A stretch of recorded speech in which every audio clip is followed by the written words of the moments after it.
Welcome back to the Healthy Business Podcast. I'm Ty King with American Business Engine, and with me today is, Jessica Tolliver with Cam as Collaborative. always, my host. Yeah, of course, with Massage Arkansas and a million other things you do, right? Yes. Cam Collaborative, all that. Today we got a special guest, and we are talking to Alese Stroud. Hey, Alese. Good morning. How are you? Oh, we're doing good. We're getting off to a good start on a snowy day. Right. Sort of throws the whole schedule off, right? Trying to get my kid doing her schoolwork at home and coordinating between her and the teacher. It's a mess. So, Alese, what do you do? Tell us a little bit about you. What do I do? What do you do? Oh, so many things. Let's see. Let's start from the top of my board over here with projects. Okay, you got it. I invest in storage facilities primarily. We have a couple under expansion, and we're building a new one. That's all on my board on my wall over here. I also have a startup called Isaac AI that I'm actually trying to sell so that I can focus more on my storage investing. And a friend of mine and I are collaborating on building a new type of storage facility. So you'll be hearing about that soon. That'll be really interesting. What else? Arkansas Angel Alliance. That keeps me busy as well. I took the role of board chair about a year and a half ago, and we've been working diligently to expand the reach of angel investors here in Arkansas. So that keeps me busy. You were Right. Well, so in the storage facility, I guess business, is that a big business to get into? I don't know anything about it. Yeah, it's probably the safest real estate investment you can make. Really? Yeah. And technology is making it easier to run a storage facility, and it works for me. I know a lot of people like to invest in small single family houses or apartments, and I don't like phone calls in the middle of the night because somebody's toilet overflowed. Just not. I have no sympathy for that sort of thing. So we do storage facilities instead. That's awesome. It's I guess a little safer, and it's local, so you know that it exists. And so I was watching this, what was it called, Trafficking on Hulu last night, and they were talking about how there's so many scams in all these different countries around the world where they're calling people saying, hey, we have some real estate that you can invest in, and it looks legit. They have their own websites and everything, and looks just like you're making a major investment into a real property that's going to bring them a return. Turns out that property doesn't exist at all, and so that's how they're making billions off of this stuff, and it's insane. So I can see how with something like storage facilities, which are something physical that you could see, and you're meeting the people that are behind it, I can see that's a much safer investment. Yeah, I think so. I want to invest in a real estate property that I can't touch, and not only the property itself, but I'm a real Nazi about verifying revenue streams and actual occupancy and the condition of the facility, that sort of thing. My startup was related to doing due diligence for companies that you're going to acquire. And so you can imagine the kind of due diligence that I put into my own investments. So. For sure. Elise, I have a question. Have you ever seen Storage Wars? Do you have those auctions? Everybody asked that, Jessica. I know, that's why I asked. I'm on behalf of our listeners. Right. We do auctions, but Storage Wars is a huge joke. Those are so staged. We don't ever find anything truly interesting in a unit that we auction off. There's the occasional, deer head that's been sitting in the heat way too long. We use Storage Treasures, which is an online service to to auction off units that we have to dispose of. Mhm. They make it super easy from our perspective in that we just load up a bunch of photos and people can view them across the internet and bid on them. Oh, So we wow. get much better returns off of that. Legally, you're required to have at least 3 people attend your auction. And when we did them in person, that was a challenge. Often you wouldn't have enough people to make it legal. And when you did, the bids were so low that it didn't even pay for our time to be there to conduct the auction. Mm. So we had to find a better way, and I think everybody else in the storage industry felt the same way. So some genius developed this online platform that lets us all just, post our stuff online, and you get much better participation from the virtual audience. Mhm. We'll typically have at least 50 people view. So that definitely makes it legal, Mhm. and it gets a better financial return for us, comes closer to paying off the amount of money that the renter actually owed us. Mhm. Um, if I'm going off a deep end that you don't want to know about, just stop me anytime.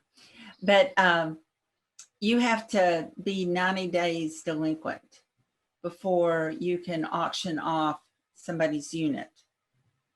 And that means for 90 days, they've not paid for their unit. We've had extra expenses trying to follow up on them.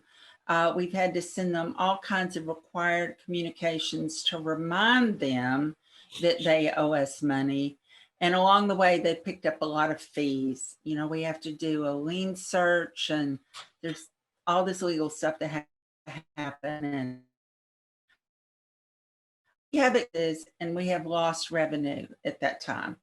And one time in the 11 years I have owned storage facilities, has the amount of the public sale exceeded the amount the customer owed us once.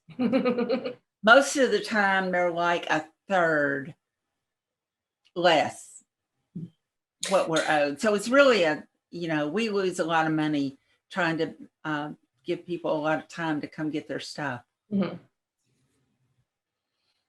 Awesome. Well, and so that's one out of how many? Just probably dozens, hundreds, Dozens. dozens. Yeah. That's a lot. A lot of storage facilities will tell you that, well, it's actually not a lot. A lot of storage facilities, big ones, will have that many in a month. Jeez.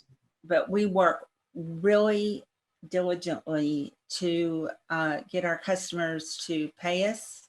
Mhm. And I probably shouldn't say this in public, but oftentimes we will invite them to just come get their stuff.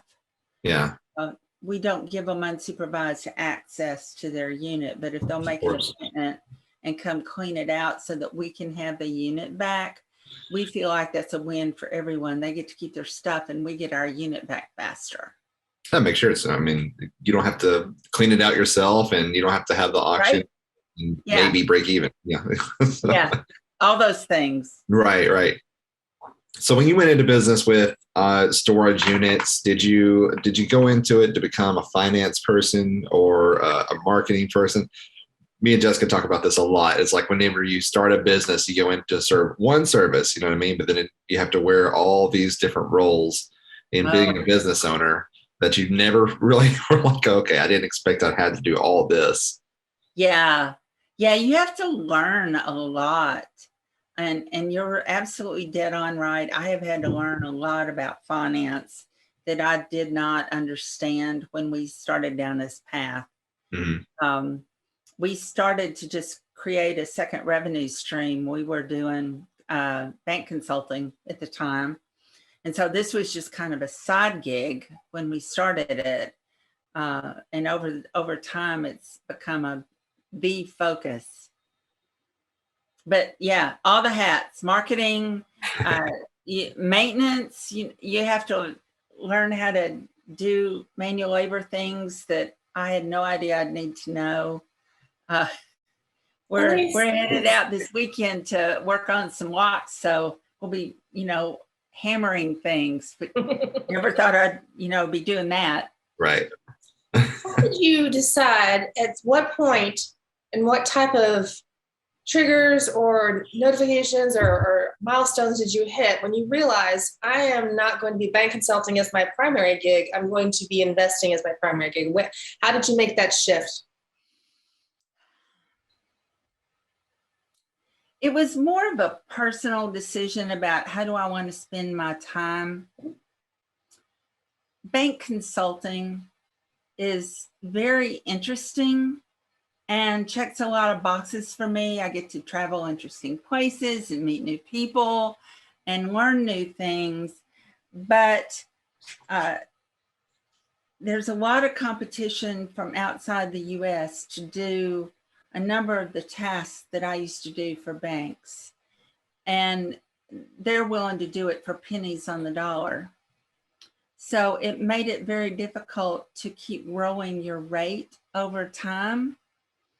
The sales became harder.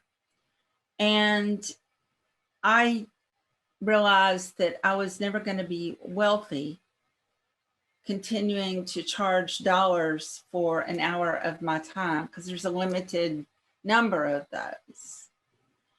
But if I can take those dollars and start investing them in properties that generate money, it obviously involves my time to pull the deal together, but it doesn't involve my time every day. That's not what I get paid to do. I'm sitting here talking to you guys, and if I was bank consulting, that would be an hour I did not get to charge my client. Mm. But people are paying me to store their or playing golf or on a plane to go to a beach. Right. It's a different life, and I wanted that kind of mailbox money life. And so we, started taking steps in that direction. Interesting. And you definitely have to have that consistent, like you said, income to build on, and then find other revenues. That way you can build up your wealth. Like you said, just trying to make it day by day doesn't really get you to wealth. So tell us a little bit about the Arkansas Angel Alliance. And I was looking at your website here, and I like how it says Archangel Alliance. I really like that branding. It's really cool. Thank you. We have fun with that. It's easy to say, and I think it gets the right message across. We founded that organization to grow the pool of angel investors here in Arkansas. Historically, if you wanted to angel invest here in the state, you just wrote a check to one of the big funds, Cadron Capital, or one the Venture Center does, or Fund for Arkansas Future. There's a list of them. But you just, handed them your money and they would invest it for you. There was a decision committee that selected which companies they were going to invest in. And that's easy. You didn't have to make a lot of decisions. You didn't have to do due diligence. You didn't have to really look at the companies they were investing in. You just, hopefully got a check in return for your investment, fingers crossed. And for some people that works, but the downside for that, for the companies seeking investment, is that you have a limited group of people making decisions. And they're going to invest in companies they like. Those people making decisions were pretty much the same kind of person at a broad stroke. But if you expand the pool of investors and they're all making their own decisions, you're going to find that there is a broad diversity of interests and expertise. And so you get angel money going to a much broader pool of startup companies. And that's good for everybody. We have more people who are able to enjoy making angel returns off of their investments, and more startup companies who are getting those investments. And I think that's really exciting.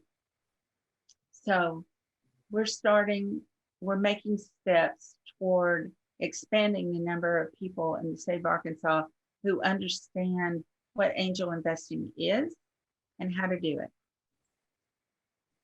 Long-winded explanation. Yeah, that's good. The more you explain, the more we know. So we vet 2 companies every month. Well, that's an understatement. We probably have 20 applicants every month, and our deal team will take a look at those and pick 2 that get to present to our members. And from there, our members decide if they want to make an investment in those 2 or not. that's awesome. So how did you get into that? It was just kind of a natural offshoot of my interest in doing due diligence.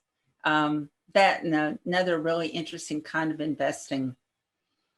I'm endlessly fascinated with new ideas and how people grow new companies and get them expanded to where they're making a lot of money and creating a lot of jobs. That fascinates me. And I was just, friends with a lot of people in that space. Spent a lot of time at the Venture Center, where you get to see a lot of those companies coming through the accelerators. So I just kind of, meandered into that space. What type of company would maybe not know that angel investing would help, but might benefit from something like that? So a brief education in types of investment. The stock market, talk about that. But angel companies, or companies that are good for angel investing, are ones that can see a clear trajectory to growing 10 times where they currently are. Because angel investors are going to expect that kind of return on their dollars. There are other kinds of investing that are in that kind of small company space that is more revenue investing, for people that don't necessarily want to go to a bank, but I could go give them $100,000 to expand their company. But in return for that, I'm going to negotiate a piece of the revenue that happens as a result of that expansion. But in that case, I'm not expecting a 10x return on my money. So you don't have to prove that level of huge growth. So kind of two different approaches. Did that answer your question? Yeah, I mean, from what I take is that the biggest thing is having a clearer business plan and needing that bump to get to that 10x. Yeah, exactly. And not just a clear business plan, but you have to be able to prove that you have valid market. People really are going to buy your thing, and that you have a good team built around you who can take it to that next level. Interesting. Are these typically, these are not one-man operations then? It's typically several people in the business together? Yeah. Okay. Yeah, you've got to have a good team. That's something that we look at first. And often the biggest problem in getting investment is you don't have the whole team. Like, right. If you don't have a sales guy, and nobody on the team is demonstrating an ability to sell, they don't have experience, then there are going to be a lot of questions.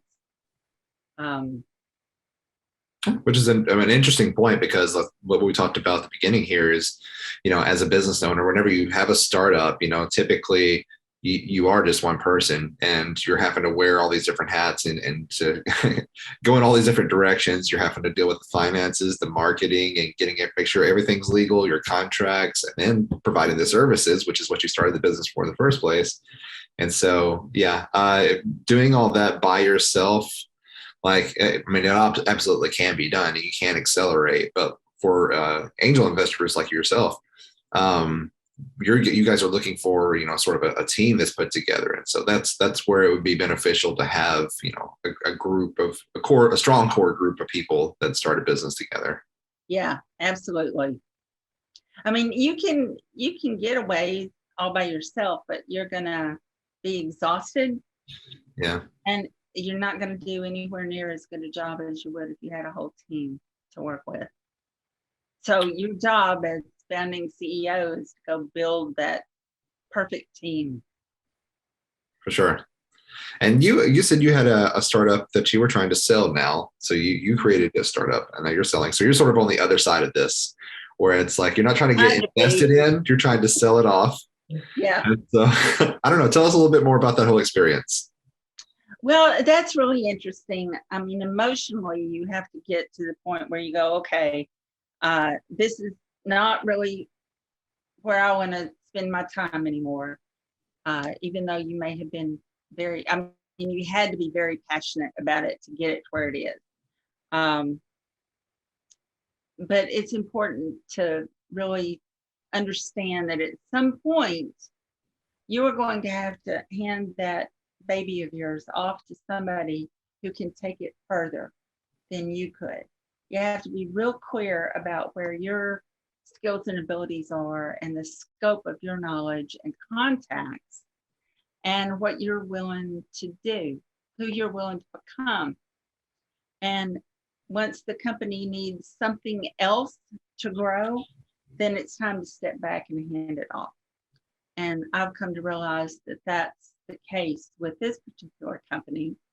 I got it started, I got it to a certain point, and somebody else said this and better funding than I was able to raise in order to take it to the next level. So, we're putting feelers out and trying to find that right person who both sees the vision and can make it be what can help it realize its full potential. That's awesome. Well, congratulations on making it to that point. That's a lot of hard work that you put into this. And like you said, it's like your baby, but then like you're sort of growing it up to a point where it's like, okay, now you got to move out of the house. Yeah, exactly. It's like, it's time for you to go to college. Right. I'm taking your bedroom. Exactly. Jessica, do you have any more questions? If you were to give one piece of advice to a new entrepreneur who has a vision, who's gotten the basics started, they got a company name, they got a website, a business card, they're starting to do their thing, what would you say that they should really keep their eye on? If you could just say one thing. One thing. Watch your money.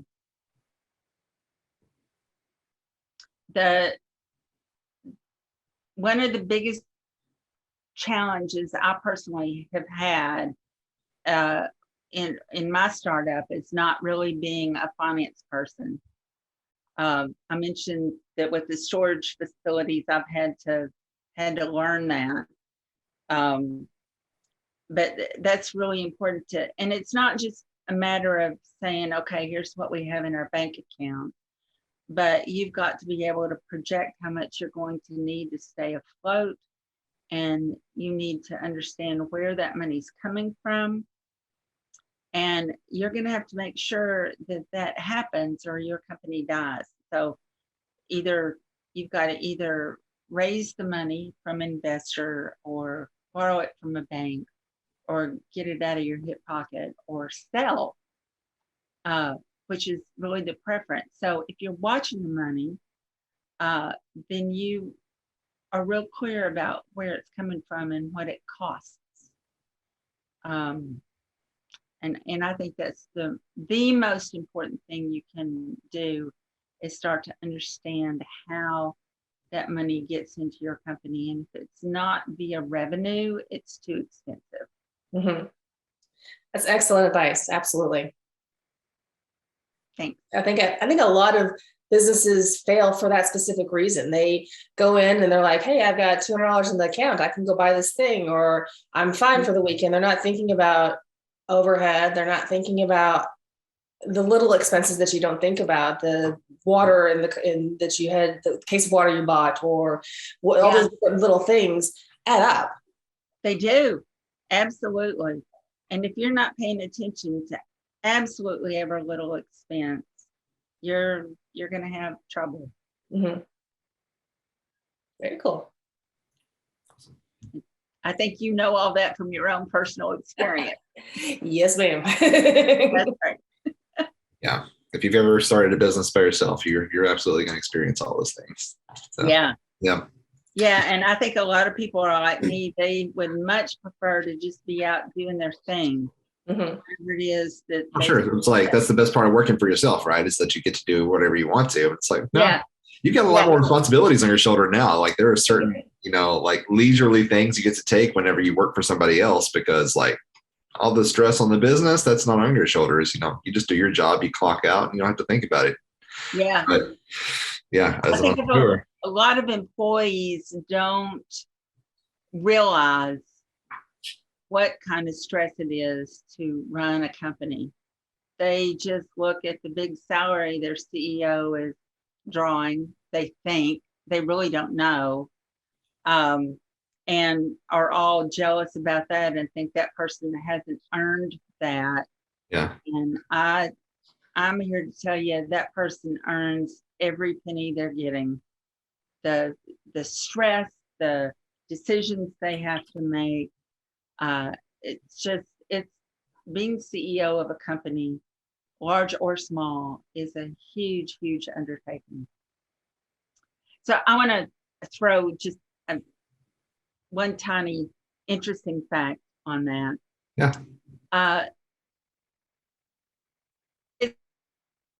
You have a company culture assessment. We were asking employees what their perception was of executive compensation in comparison to theirs. Do you believe your CEO is making 3 times what you do, 10 times, 100, 1,000? And we got some crazy answers in companies where the CEO's actual total compensation package was only 5 times that of the lowest paid employee, which means the CEO really wasn't making all that much. Right. And yet his employees thought he was making at least 100 or 200 times what they were. So there's a huge skew on that. People are just not clear. Well, I think there's kind of a thought, what I mean? I guess I don't even know what to call it. It's like not like a superstition or something like that, but like people associate, if you own a business, oh, you must have a lot of money.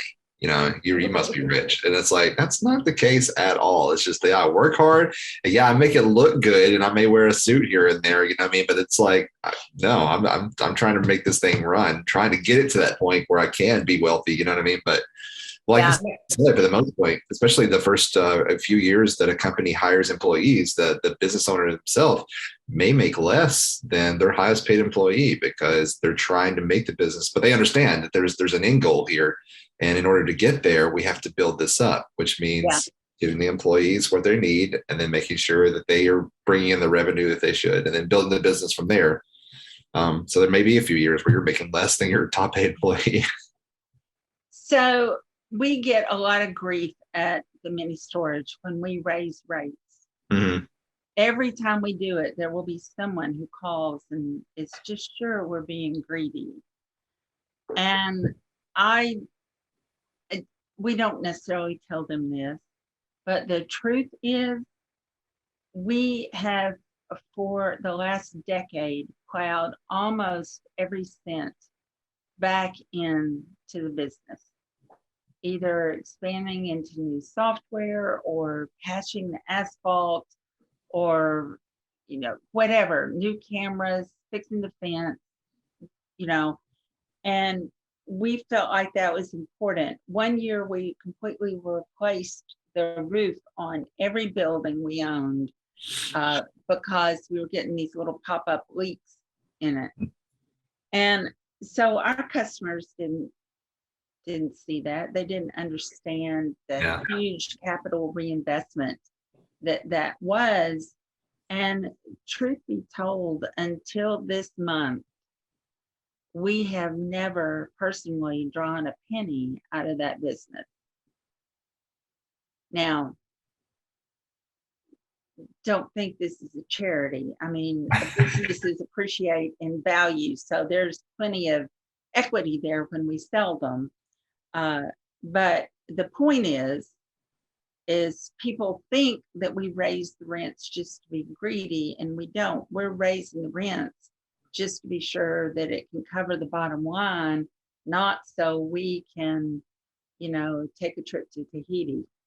Right. So I think that may be true for a lot of businesses that have to raise their rates to cover expenses, to cover employee costs because minimum wage is going up or their employees are just that valuable, or cost of living, inflation, things of that nature. There's a lot of things that a business owner has to consider when they're going to increase their rates. And customers, you're right, just don't get it all the time.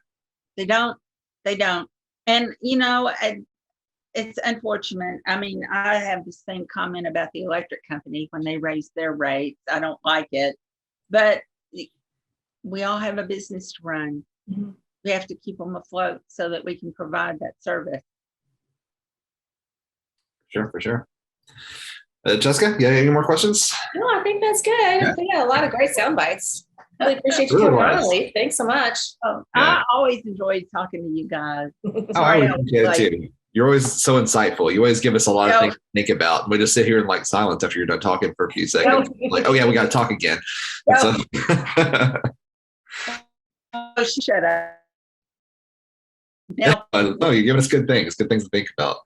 So I've got this series of notes over here I've been writing as you were talking. So it's good. I appreciate you being with here and talking to us again too on the podcast and sharing all the different hats and the different industries that you're in. They're sort of kind of crossover, kind of related, but they're different sides of it. You know what I mean? So you've got the startup, you've got the investor, and then you've got the business that's running and another one that's trying to be sold. So it's interesting to see it from all different perspectives. It's never boring over here. Yeah, that's why I like to keep it. Absolutely. So Alese, if they wanted to keep up with you, where can they find you? Oh, you can always find me on LinkedIn. Okay, LinkedIn. It's Alese Stroud. I was an early LinkedIn adopter, so it's just, LinkedIn, whatever, Alese. Yeah. So that's super easy. You can find me on Facebook, or we have a website that's webystorage.info. Okay. If you want to send me a storage facility to look at, or if you want to rent a unit from us, deercreekministorage.com. Awesome. And if you want to buy my startup, it's issac.ai. Go take a look at it. What did you say? ISS? ISSAC. AC. .ai. .ai. Okay, gotcha. I think we talked about that last time when we had the interview, and then okay, interesting. Okay, well, you can, if you are watching this on YouTube, you can find this on any of your podcast streaming services, Apple Podcasts, Google Podcasts, et cetera, et cetera, et cetera. They keep growing by the day, and they keep telling me we're on new channels all the time. So that's a good thing. I don't have to do any work. I just give it to the distributor, and they just send it out to wherever. And if you're an audio listener, you can also catch us on YouTube. Our YouTube channel, of course, is the Healthy Business Podcast, and we're pretty consistent. We get an episode every week. Is it the same time every week? No, it's not. It never happens that way. So I'm trying to keep it on Tuesdays, but something always happens, whether the rendering or whatever it is. So it sets us off a little bit. But yeah, make sure that you don't miss an episode. Like, subscribe, all the fun stuff, that you hear tons of times when people talking on these things. So Jessica, you have anything else to add? Nope, I'm good.